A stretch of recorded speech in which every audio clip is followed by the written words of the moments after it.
ಏನ್ full glow ಆಗಿ ಇವ್ರು ಕ್ಯೂಟ್ ಆಗಿ ಈ ಚೆನ್ನಾಗಿದ್ರೆ ಹೆಂಗೆ ಕತೆ ನಿಮ್ಗೆ ಅವ್ರ ಸ್ಮೈಲ್ ತುಂಬಾ ಚೆನ್ನಾಗಿದೆ. ನಾನು ಅವ್ರು ಬಂದಾಗ್ಲಿಂದ ಹೇಳ್ತಾ ಇದ್ದೀನಿ ನಿಮ್ ಸ್ಮೈಲ್ ತುಂಬಾ ಚೆನ್ನಾಗಿದೆ ಅಂತ ಹೇಳಿ. And you have a very cutest smile. ಯಾರಾದ್ರೂ ಹೇಳಿದಾರಾ ನಿಮ್ಗೆ ಇದಕ್ಕೂ ಮುಂಚೆ? ಯಾರ್ಯಾರು ಹೇಳಿದ್ದಾರೆ? ಫ್ರೆಂಡ್ಸ್ ಎಲ್ಲ ಹೇಳಿದ್ದಾರೆ.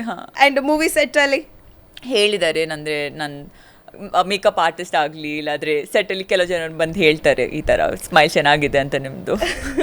ಅಂಡ್ ಆಡಿಷನ್ ಎಲ್ಲ ಹೇಗಾಯ್ತು ನಿಮ್ಮದು ಜೂನಿ ಸಿನಿಮಾಗೆ? ತುಂಬ ಕಷ್ಟ ಇತ್ತು. ನನಗೆ 3 ರೌಂಡ್ಸ್ ಇತ್ತು ಆಡಿಷನ್ದು. ಸೊ ಫಸ್ಟ್ ಟೈಮ್ ನನ್ನ ಡೈರೆಕ್ಟರ್ ವೈಭವ್ನ ಮೀಟ್ ಮಾಡಿದ್ಮೇಲೆ ಅವ್ರು ಹೇಳಿದರು ಈ ಥರ ನನಗೆ 2 ಕ್ಯಾರೆಕ್ಟರ್ಸ್ ಇದ್ದಾರೆ ಫಿಲ್ಮಲ್ಲಿ, ಇಬ್ರಿಗೂ ಆಡಿಷನ್ ಕೊಡಬೇಕಂತ ಹೇಳಿದರು.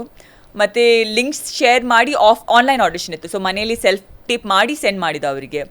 ಸೊ ಆವಾಗ ಇಬ್ರು ಕ್ಯಾರೆಕ್ಟರ್ಸ್ನ ಡಿಸ್ಕ್ರಿಪ್ಷನ್ ನೋಡಬೇಕಾದ್ರೆ ನನಗೆ ಸ್ವಲ್ಪ ಡೌಟ್ ಬಂತು. ಈ ಥರ ಸ್ಪ್ಲಿಟ್ ಪರ್ಸ್ನಾಲಿಟಿನ ಆ ಥರ ಯಾವುದೇ ಕಂಡೀಷನ್ ಇದೆಯಾ? ನಾವು ನಾನು ಮುಂಚೆ ಈ ಫಿಲ್ಮ್ ಮಾಡೋ ಮುಂಚೆ ನಾನು ಕೇಳಿದ್ದೆ ಈ ಕಂಡೀಷನ್ ಬಗ್ಗೆ. ನಾವು ಅನ್ಯನ್ ಎಲ್ಲ ಫಿಲ್ಮ್ಸ್ ನೋಡಿದ್ವಿ, ಭೂಲ್ ಭುಲಯ್ಯ ಎಲ್ಲ ನೋಡಿದ್ದೀವಿ. ಸೊ ನನಗೆ ಡೌಟ್ ಇತ್ತು. ಮತ್ತು ನಾನು ಸೆಲ್ಫ್ ಟಿಪ್ ಸೆಂಡ್ ಮಾಡಿದೆ. ಅದಾದಮೇಲೆ ಆಫೀಸ್ಗೆ ಕರೆದಿದ್ರು ಆಫ್ಲೈನ್ ಆಡಿಷನ್ಗೆ. ಸೊ ಅಲ್ಲಿ ಹೋದ್ಮೇಲೆ ಹೇಳಿದರು, ನಾನು ಕೇಳಿದೆ ಅವ್ರ ಹತ್ರ ಈ ಥರ ಸ್ಪ್ಲಿಟ್ ಪರ್ಸ್ನಾಲಿಟಿ ಇದೆಯಾ ಅಂತ. ಅವ್ರಿಗೆ ಹೌದು, ನಿನ್ಗೆ ಹೆಂಗೆ ಗೊತ್ತಾಯಿತು? ಇಲ್ಲ ಸ್ವಲ್ಪ ಡೌಟ್ ಇತ್ತು, ಅದು ನಾನೇ ಹೇಳಿದೆ. ಸೊ ಮತ್ತೆ ಆಡಿಷನ್ ತೊಗೊಂಡ್ರು. ಒಂದು 4 to 5 hours ಅಲ್ಲಿ ಆಫೀಸಲ್ಲಿದ್ದೆ. ಒಂದು 2, 3, 4 ಸೀನ್ ಪೇಪರ್ ಕೊಡ್ತಾನೆ ಹೋದರು. ಸೊ ತುಂಬ ಅಂದರೆ ಎಂಡ್ ತನಕ ನನಗೆ ತುಂಬ ಅಂದರೆ ಎಂಡಲ್ಲಿ ನನಗೆ ಈ ಥರ ಒಂದು ಪಾತ್ರ ಸಿಗಲೇಬೇಕು ಅಂತ ತುಂಬ ಅದು ಟ್ರೈ ಮಾಡ್ತಾನೆ ಹೋದೆ. ತುಂಬ ಬೇರೆ ಬೇರೆ ಕೆಲವು ಡಿಫಿಕಲ್ಟ್ ಸೀನ್ಸ್ ಇದೆ ಈ ಫಿಲ್ಮಲ್ಲಿ. ಸೊ ಅದೆಲ್ಲ ಟೆಸ್ಟ್ ಮಾಡಿ ಮಾಡಿ ಮಾಡಿ ಮತ್ತೆ ಆದಮೇಲೆ ಹೇಳಿದರು ಒಂದು ರೌಂಡ್ ಆಡಿಷನ್ ಇದೆ ಅಂತ ಬರಬೇಕು. ಹೌದು ಅದಕ್ಕೆ ಕನ್ಫರ್ಮ್ ಮಾಡಬೇಕಿತ್ತು ಇರುತ್ತಾ ಇಲ್ಲ ಅಂತ, ನಾನು ಶಾರ್ಟ್ ಲಿಸ್ಟ್ ಆಗ್ತೇನೆ ಇಲ್ಲ ಅಂತ. ಸೊ ಅಲ್ಲಿ ನಾನು ಆ ಟೈಮಲ್ಲಿ ನಾನು ಸರ್ಜಾಪುರಲ್ಲಿದ್ದೆ, ಆಫೀಸ್ ನಾಗರ್ಬಾವಿಲಿತ್ತು. ಸೊ ನಾನು ಮನೆಗೆ ಹೋಗಬೇಕಾದ್ರೆ ನಾನು ತುಂಬ ಪ್ರೇ ಮಾಡಿದೆ ಈ ಕ್ಯಾರೆಕ್ಟರ್ ಸಿಗಲೇಬೇಕು ಅಂತ. ಯಾಕೆ ಆ ಕ್ಯಾರೆಕ್ಟರ್ ಮೇಲೆ ನಿಮ್ಗೆ ಅಷ್ಟೊಂದು ಆಸೆ ಬಂತು, ಈ ಕ್ಯಾರೆಕ್ಟರ್ ಮಾಡಲೇಬೇಕು ಅಂತ?